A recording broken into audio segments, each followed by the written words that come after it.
Amada iglesia, hay circunstancias que a veces nos llevan a tener que saber que hay cosas que la iglesia necesita escuchar en determinados momentos.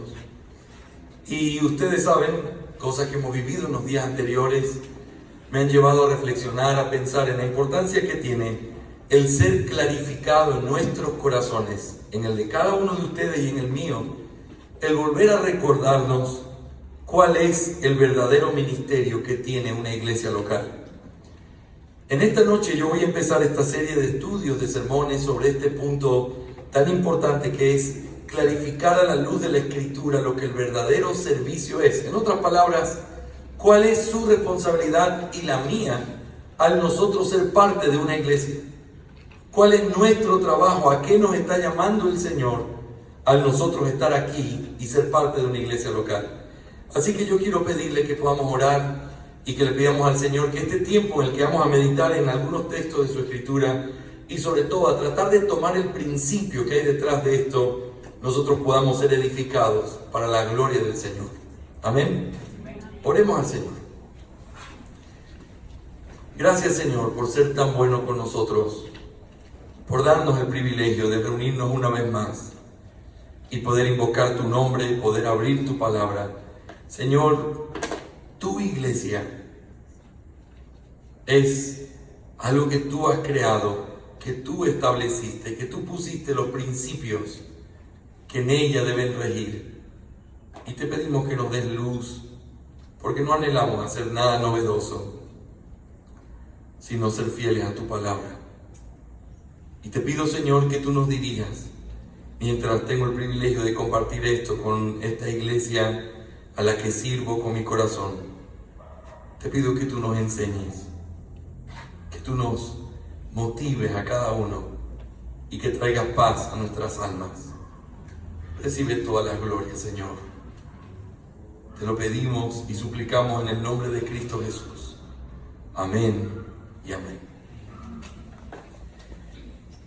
¿Por qué este tema es importante? ¿Por qué necesitamos hablar del verdadero ministerio de la iglesia? Bueno, quizás una respuesta que pudiera venir rápidamente a nuestra mente es porque según la expectativa que tú tienes de algo, es el saber si ese algo cumple o no lo que tú esperabas que sea. A veces nosotros hacemos ciertas cosas o vamos y vivimos experiencias nuevas, y cuando tú te metes en un lugar, por ejemplo, cuando las personas recién empiezan la vida del matrimonio, hay personas, y lo hemos estado enseñando en nuestras reuniones de matrimonios, hay personas que llegan a una frustración después de algunos meses o algunos años, porque dicen, yo no esperaba que esto fuera así. Yo no esperaba que el matrimonio sea así. Nadie me había dicho que era así. Yo pensaba que era de otra manera. Y cuando uno se atraviesa ese tipo de expectativas que son rotas por una realidad que no es lo que tú estabas esperando, lo único que hay es frustración, dolor y deseo de decir, yo no quiero estar aquí porque esto no es lo que yo espero que sea.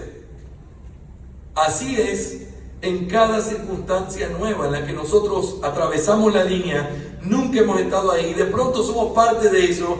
Tú tienes la responsabilidad de mirar y tener expectativas, y cuando te encuentras con la realidad, tienes la responsabilidad de que tus expectativas sean lo más parecido a la realidad, de manera que tú no te desanimes al recibir una realidad distinta. Eso pasa con la iglesia muchas veces. La primera pregunta que una persona tendría que hacerse al entrar a una iglesia es, ¿qué es lo que estoy esperando que la iglesia sea? ¿Qué es lo que yo espero de la iglesia? Todos nosotros vinimos del mundo, todos nosotros estamos perdidos, y de pronto el Señor en su gracia nos salva, el Señor transforma nuestra vida, y entonces se nos llama a ser parte de una iglesia local. Al ser parte de una iglesia local, esta es la pregunta que deberíamos hacer. ¿Qué espero yo al ser parte de la iglesia local? ¿Cuál es la expectativa que tengo al venir a la iglesia? Ahora, muchas veces la expectativa que surge de nosotros es una expectativa que está equivocada. Y por eso, y sin ánimo de juzgar a ninguno que haya salido con una mala expectativa, diciendo esto no es lo que yo esperaba, es importante que nosotros digamos esto. Hay personas que por no tener el conocimiento correcto, por no entender lo que la Escritura dice, llegan a la iglesia con una expectativa que no es la correcta y se terminan yendo de la iglesia frustrados porque lo que ellos esperaban que la iglesia fuera, no lo fue. El problema con estas personas, muchos de ellos, yo puedo decir que son hermanos, mal enseñados, pero son hermanos. Comienzan un peregrinaje a lo largo de toda su vida, buscando iglesias, buscando personas, buscando pastores que traten de suplir lo que ellos piensan que la iglesia debería hacer. Hermanos amados, en esta noche el propósito de introducir este tema es decir, la iglesia no tiene que ser lo que nosotros esperamos que sea. La iglesia tiene que ser lo que Dios ha dicho que la iglesia tiene que ser. Y es por eso que nuestra mente tiene que ser puesta en orden al considerar la iglesia. Nuestra mente tiene que ser aclarada al pensar en la iglesia. ¿Qué es la iglesia? Deja que Dios te lo responda. ¿Qué es lo que se debe hacer en la iglesia y qué debo esperar de la iglesia? Deja que Dios lo responda. Porque si Dios te lo responde, entonces tú vas a saber que esa es la realidad que tú puedes esperar al ser parte de esta iglesia local. De esta o de cualquier otra. Yo quiero introducir nuestro tema, que es mi sermón de esta noche, a través de 3 preguntas claves. Son preguntas que vamos a tratar de responder mirando pasajes bíblicos y que nos van a llevar a entender qué es lo que se debería esperar cuando uno es parte de una iglesia. Y estas 3 preguntas son las siguientes. En primer lugar, ¿quién debe servir? En forma de pregunta, ¿quién debe servir? Esa es la primera pregunta que vamos a tener que enfrentar para entender correctamente y tener una correcta expectativa de la iglesia. Es decir, ¿quién debe servir a quién? Podría ser preguntada de otra manera. En segundo lugar, la pregunta que nos vamos a hacer es, ¿qué es servir? ¿Qué es servir? Y en tercer lugar, la tercera y última pregunta de esta noche es, ¿cómo debo servir? Así que en primer lugar, ¿quién debe servir? En segundo lugar, ¿qué es servir? Y en tercer lugar, ¿cómo debo servir? Así que quiero que me permitan, amados hermanos, contestar cada una de estas preguntas a través de un pasaje bíblico que nos ayude a aclarar nuestra expectativa de lo que la iglesia debería hacer. Así que, en primer lugar, ¿quién debe servir? El pasaje que vamos a buscar en esta noche es Juan capítulo 13, versículos del 1 al 17. No tengo la intención de hacer una exégesis completa del pasaje, pero sí de tomar las ideas principales con una exégesis correcta de lo que este pasaje nos está enseñando. Juan capítulo 13, versículos del 1 al 17. Juan 13, del 1 al 17. Y voy a leer la palabra del Señor y luego voy a decir algunas cosas y luego vamos a exponer brevemente este texto. Juan capítulo 13, versículos del 1 al 17. ¿Estamos todos ahí? ¿Amén? La palabra del Señor dice: antes de la fiesta de la Pascua, sabiendo Jesús que su hora había llegado para que pasase de este mundo al Padre, como había amado a los suyos que estaban en el mundo, los amó hasta el fin. Y cuando cenaban, como el diablo ya había puesto en el corazón de Judas Iscariote, hijo de Simón, que le entregase, sabiendo Jesús que el Padre le había dado todas las cosas en las manos y que había salido de Dios y a Dios iba, se levantó de la cena y se quitó su manto y tomando una toalla se la ciñó. Luego puso agua en el hebrillo y comenzó a lavar los pies de los discípulos y a enjuagarlos con la toalla con que estaba ceñido. Y entonces vino a Simón Pedro y Pedro le dijo: Señor, ¿tú me lavas los pies? Respondió Jesús y le dijo: lo que yo hago, tú no lo comprendes ahora, mas lo entenderás después. Pedro le dijo: no me lavarás los pies jamás. Jesús le respondió: si no te lavare, no tendrás parte conmigo. Y le dijo Simón Pedro: Señor, no solo mis pies, sino también las manos y la cabeza. Y Jesús le dijo: el que está lavado no necesita sino lavarse los pies, pues está todo limpio, y vosotros limpios estáis, aunque no todos, porque sabía quién le iba a entregar. Por eso dijo, no estáis limpios todos. Así que después de que les hubo lavado los pies, tomó su manto, volvió a la mesa y les dijo, ¿sabéis lo que os he hecho? Vosotros me llamáis maestro y señor, y decís bien, porque lo soy. Pues si yo, el Señor y el Maestro, he lavado vuestros pies, vosotros también debéis lavaros los pies los unos a los otros, porque ejemplo os he dado, para que como yo os he hecho, vosotros también hagáis. Porque de cierto os digo, el siervo no es mayor que su Señor, ni el enviado es mayor que el que le envió. Si sabéis estas cosas, bienaventurados seréis si las hiciereis. Estas palabras del Señor ocurren en una circunstancia muy especial. Y es precioso y llama la atención que el texto diga, que el contexto sea Jesús los había amado. Es decir, lo que lo mueve a esa enseñanza, lo que lo mueve a tener que hacer este ejemplo práctico de servicio y de enseñarles sobre el servicio, tiene que ver el amor que el Señor siente por sus discípulos.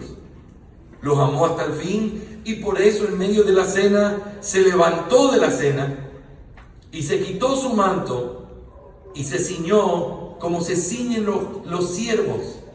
Y es importante entender el contexto de esto.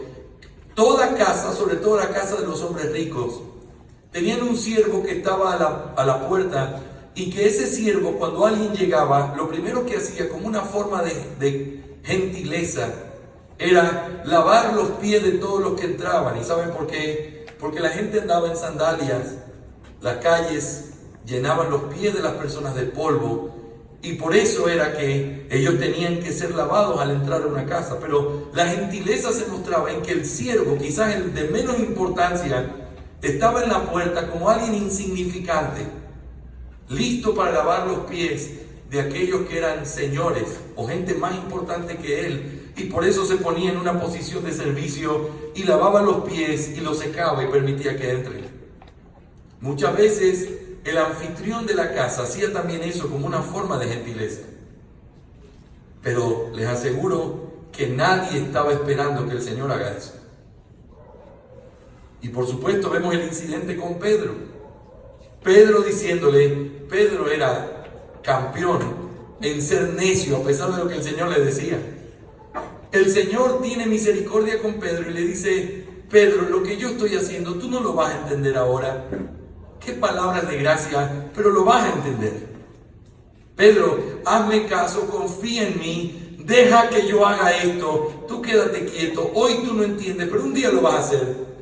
Y a Pedro ni le importaba lo que el Señor estaba diciendo, tú no me lavarás los pies, jamás. Qué palabra tan...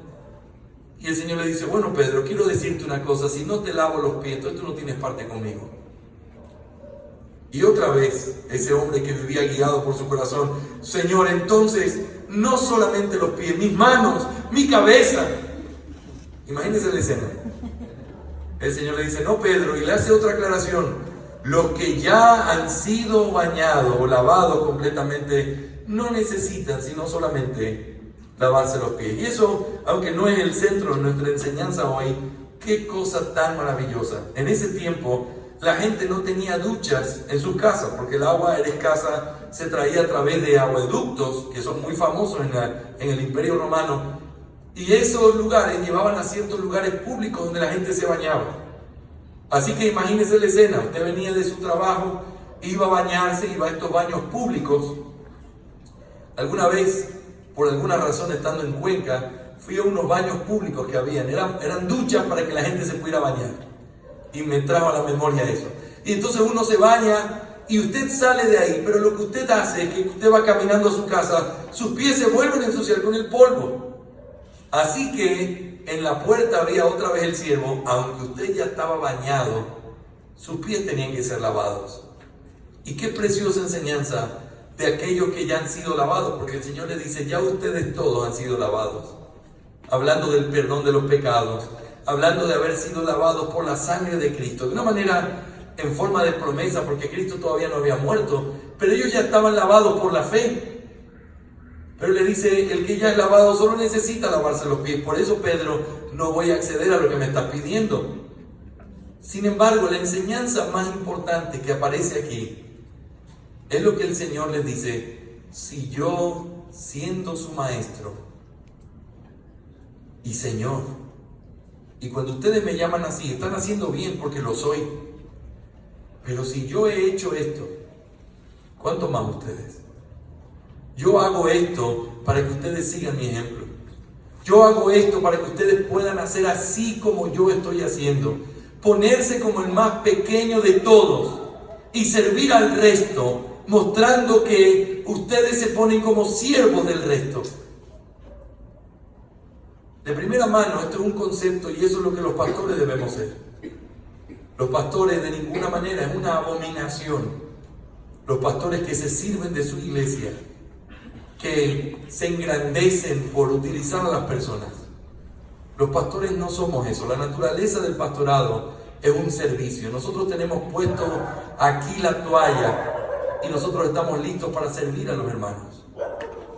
Pero de una manera general, este principio se aplica a todo creyente. Es muy importante las palabras del Señor: si yo no hago esto contigo, tú no tienes parte conmigo.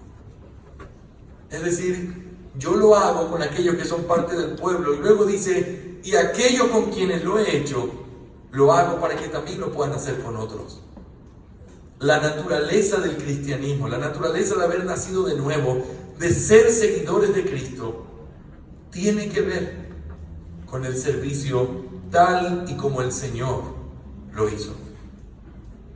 Estamos contestando una primera pregunta: ¿quién debe servir? Cuando uno viene a la iglesia y uno tiene una expectativa sobre cómo es la iglesia y qué se espera de la iglesia, la primera pregunta que tiene que servir y pensar es: ¿quién sirve a quién?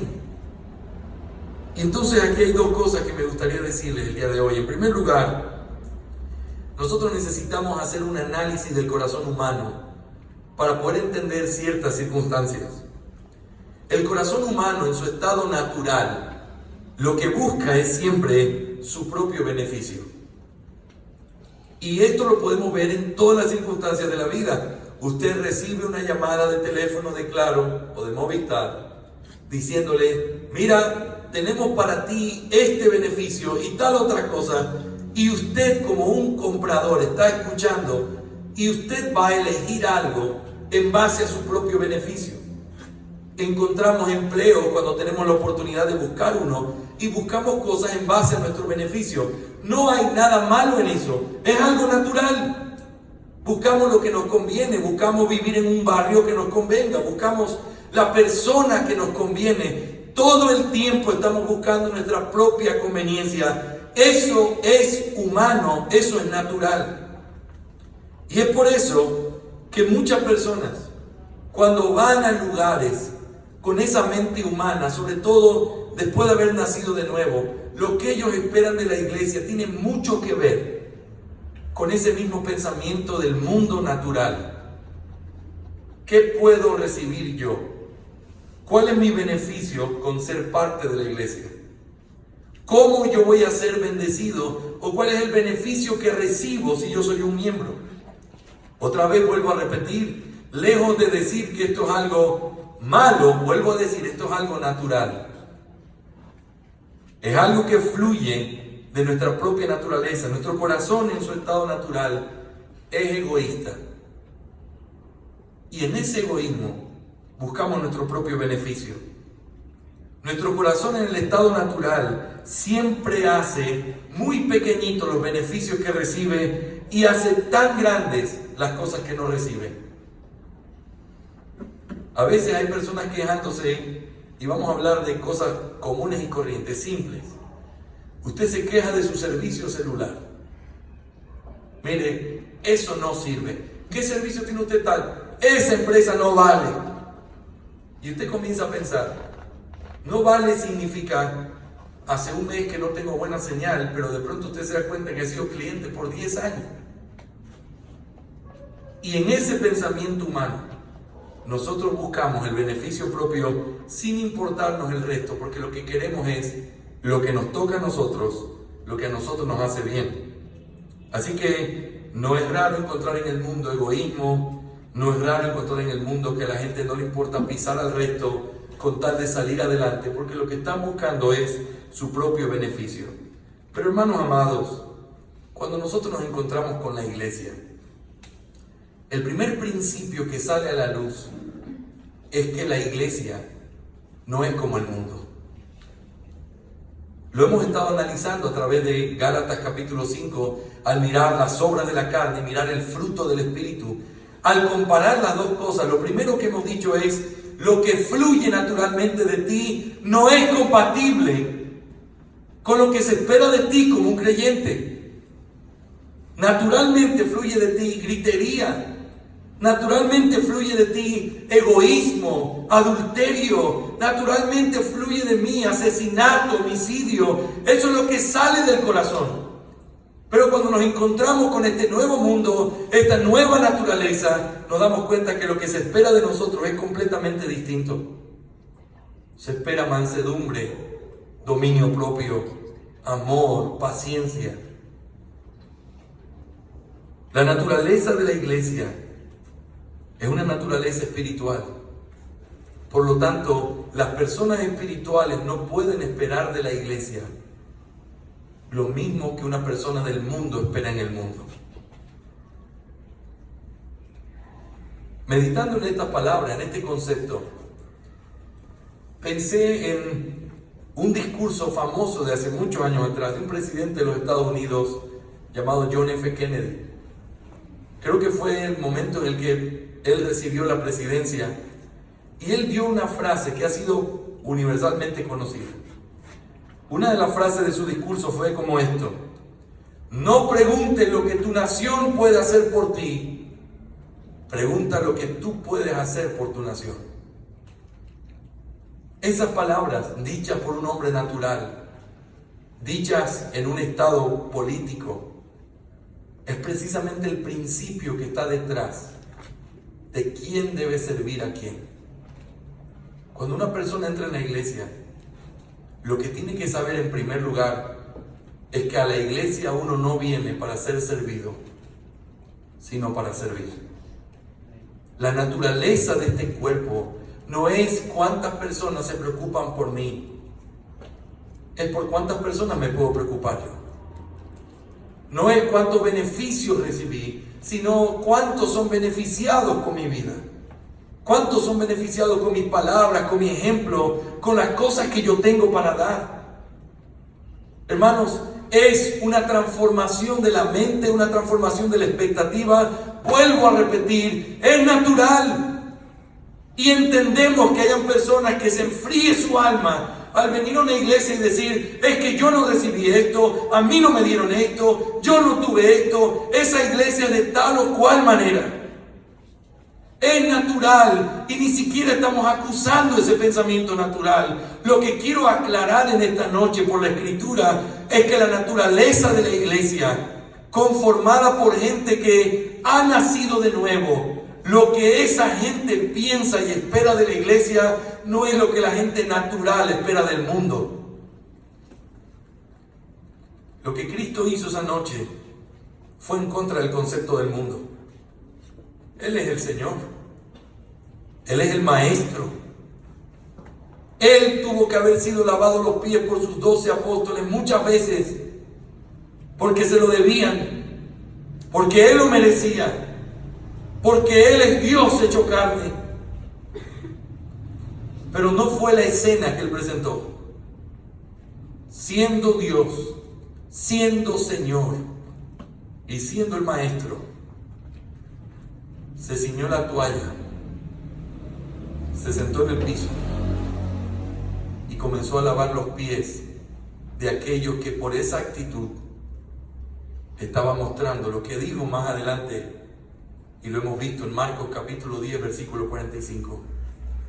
El Hijo del Hombre no vino para ser servido, sino para servir y para dar su vida en rescate de muchos. Él no vino a que le rindan pleitesía. Él vino a entregar su vida.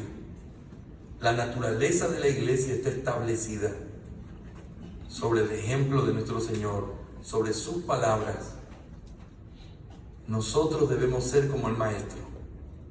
Por lo tanto, si alguien espera recibir, y esa es su expectativa, es una expectativa natural, es una expectativa de hombres, es una expectativa que podemos entenderla,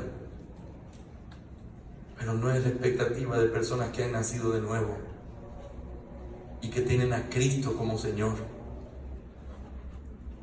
Una iglesia es buena o mala no porque su pastor visite mucho, llame mucho o sea muy amoroso, sino si la iglesia lo es. No tiene que ver con cuánto recibes, tiene que ver con cuánto estás dispuesto a dar. Y esa es la expectativa con la que nosotros tenemos que formar parte de la iglesia.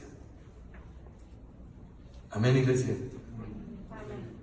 En segundo lugar, la segunda pregunta que tenemos por delante es: ¿qué es servir? ¿Qué es servir? Y quiero que ustedes me permitan decir algunas cosas importantes sin profundizar, pero que es algo fundamental. ¿Qué es servir? Permítanme contarle algo de historia. Es tan interesante cuando uno estudia la historia de la iglesia, porque uno va viendo cómo por ciertas circunstancias políticas, por ciertas circunstancias que eran típicas de ese tiempo, hubieron ciertas doctrinas que comenzaron a tomar cierto matiz. Hoy lo único que vemos es la consecuencia de ciertos movimientos en la parte de la historia de la iglesia que terminaron en grandes errores doctrinales. Por ejemplo, hubo un tiempo donde por causa de la persecución, hubieron ciertos pastores y líderes que salieron de la iglesia, algunos incluso negando la fe, porque se exigía que ellos nieguen la fe si querían vivir y no ser perseguidos. Cuando la persecución se terminó, esos hombres querían volver a la iglesia arrepentidos, diciendo: nos equivocamos. Y entonces hubieron grupos en la iglesia que dijeron: no, esa gente no puede volver porque cometieron apostasía. Otros dijeron: déjenlos volver, no pasa nada, solo se asustaron.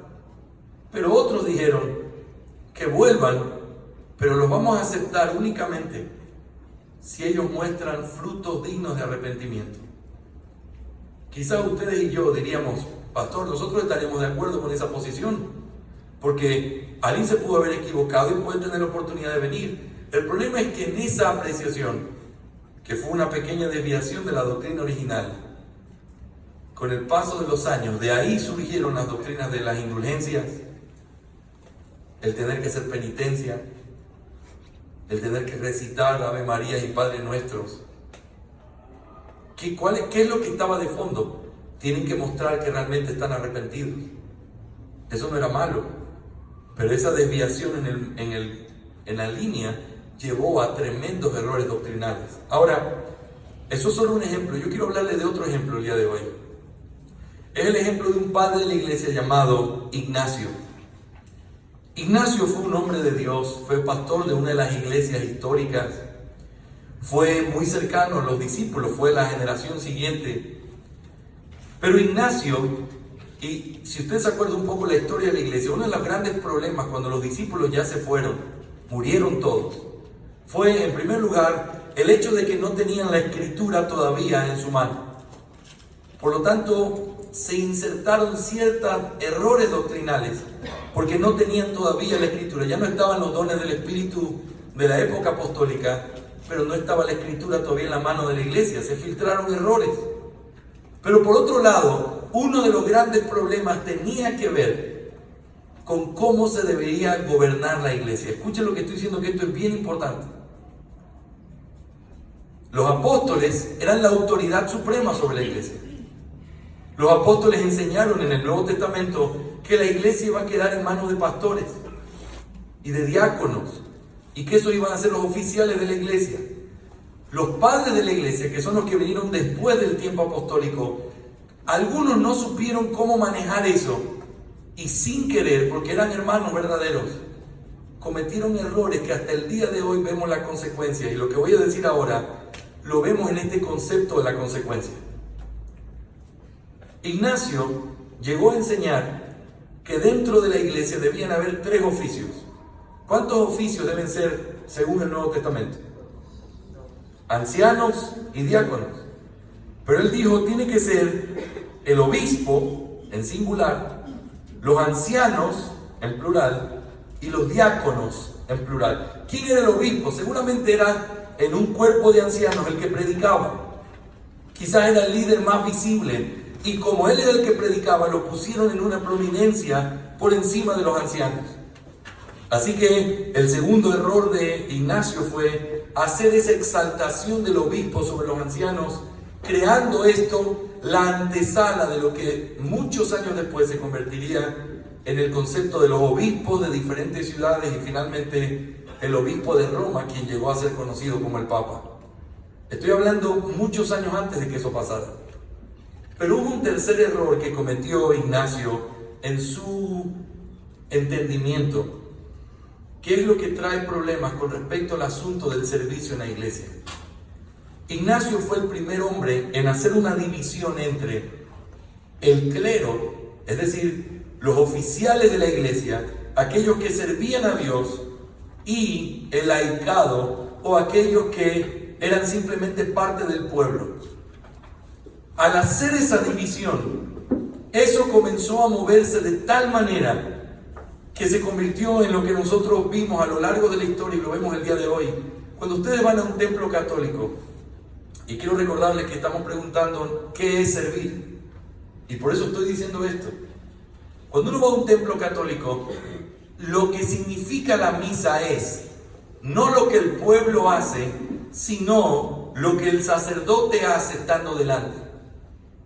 Quien oficia la misa y quien participa de la misa no es la iglesia en sí misma, sino que esa distinción está tan marcada que aquel que sirve a Dios, aquel que adora a Dios y aquel que está obrando de parte de Dios para el pueblo son aquellos que están delante del pueblo como oficiales de la iglesia.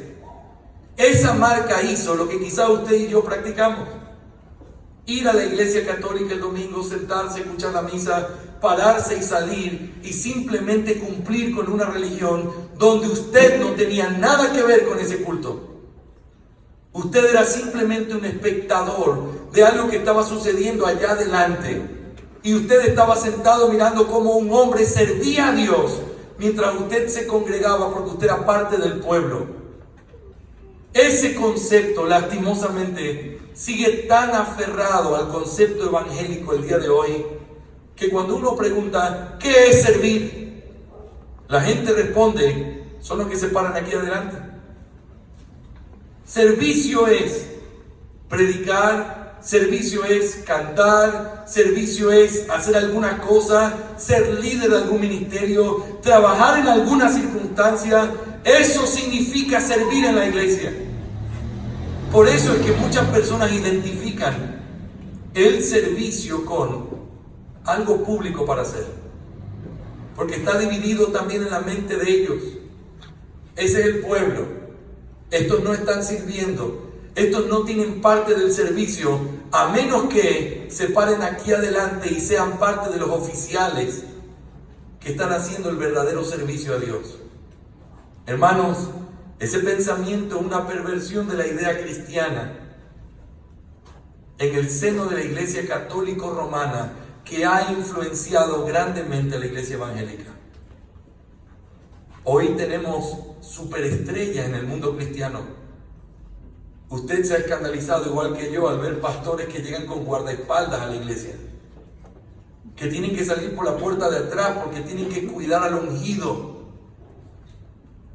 Hay una cortina de hierro entre el oficial y el pueblo, porque ellos dicen, Él es el siervo de Dios, nosotros somos solo la iglesia.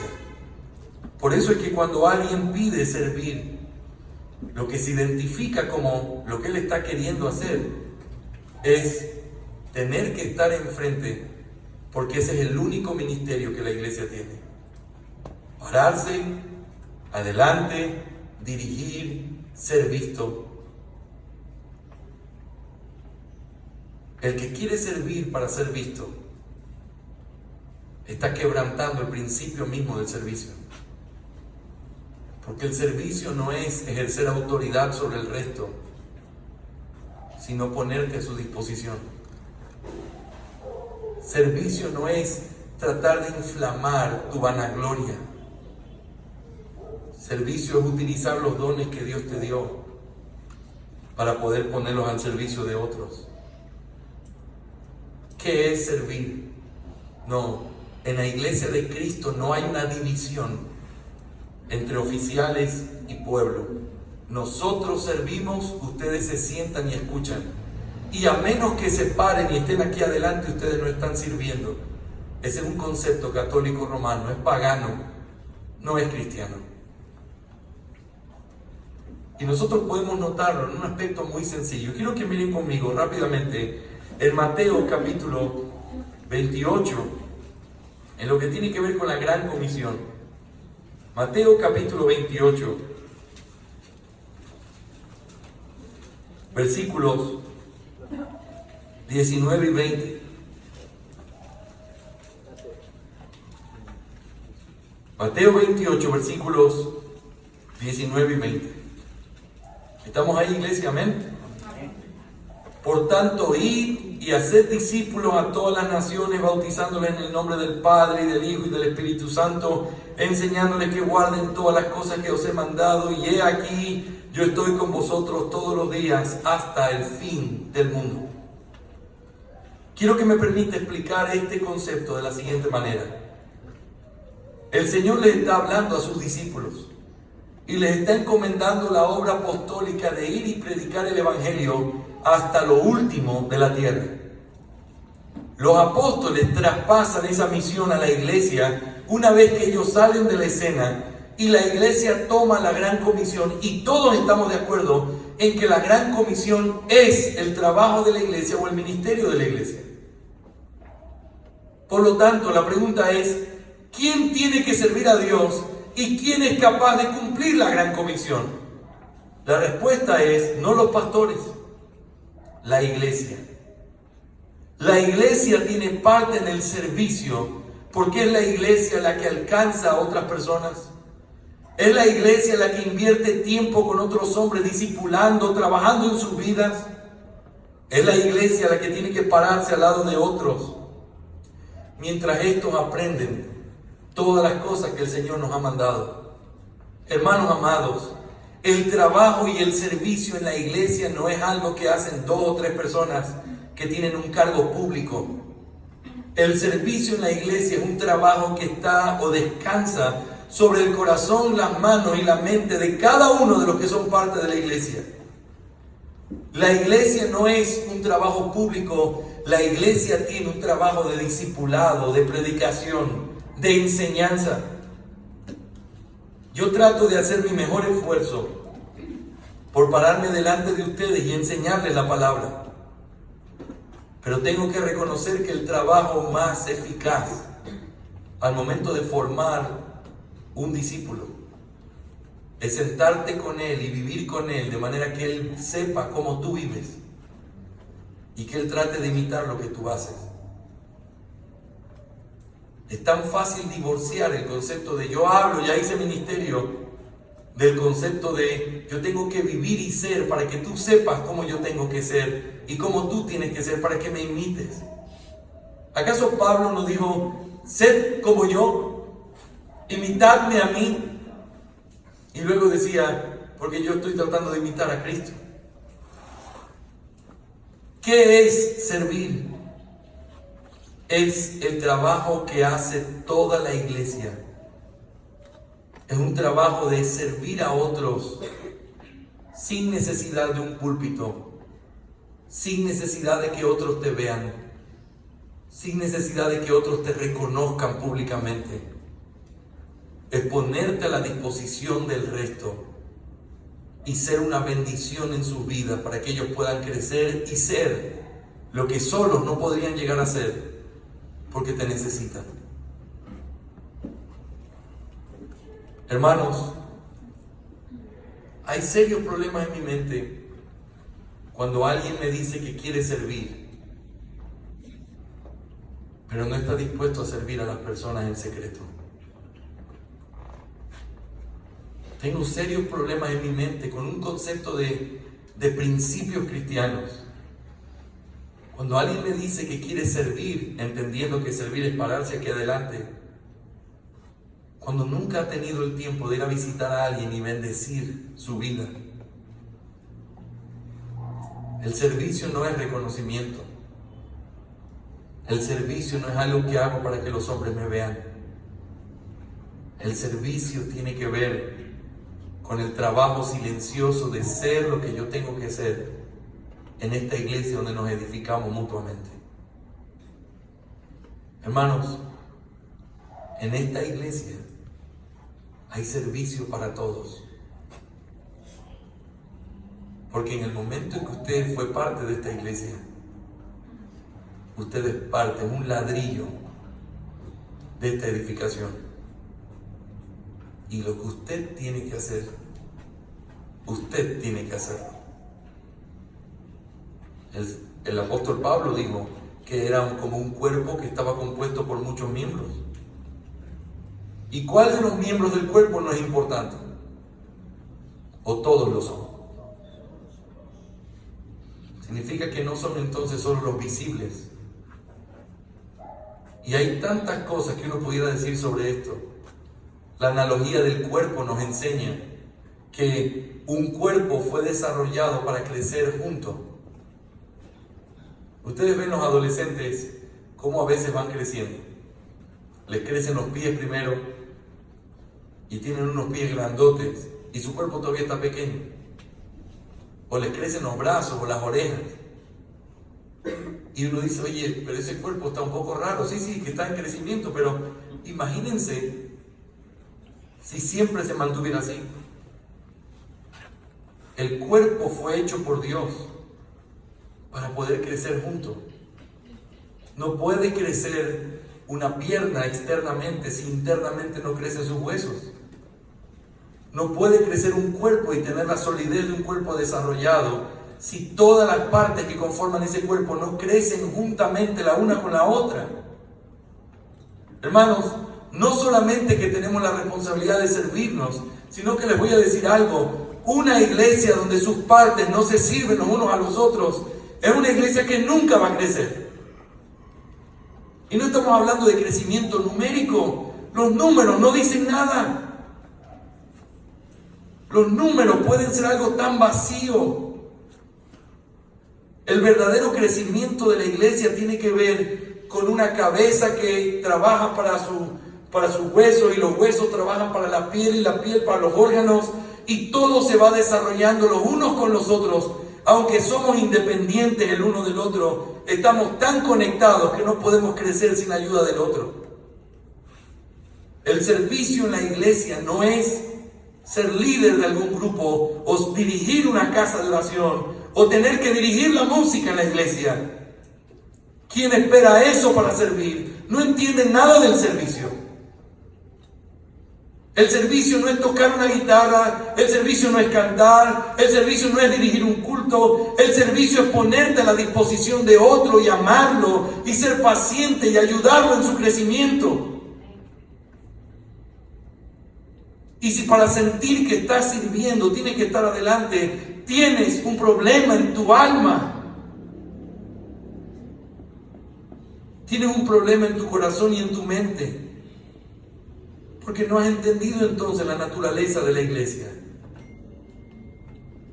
La iglesia no está dividida entre oficiales y miembros en el sentido de los oficiales o los que tienen cargos públicos son los únicos que sirven y ustedes solo son espectadores sentados ahí pasivamente. En la iglesia nosotros somos un cuerpo. Y aunque es verdad que hay unos miembros que son más visibles que el otro, ese cuerpo funciona porque todos sus miembros funcionan. Ustedes me ven a mí porque quizás yo soy la boca de esta iglesia. o quizás los ojos. Pero una boca y unos ojos no son nada más que órganos muertos, sino hay un cuerpo que esté detrás sano, que permite que esos órganos se desarrollen. Su trabajo no es esperar un lugar público. Tengo mucho problema cuando personas me dicen: pastor, ¿y qué puede hacer una mujer en la iglesia? Porque ustedes son machistas en lo que ustedes enseñan. El hecho de que el cargo público Dios se lo haya dado a los hombres es algo que Dios lo escogió.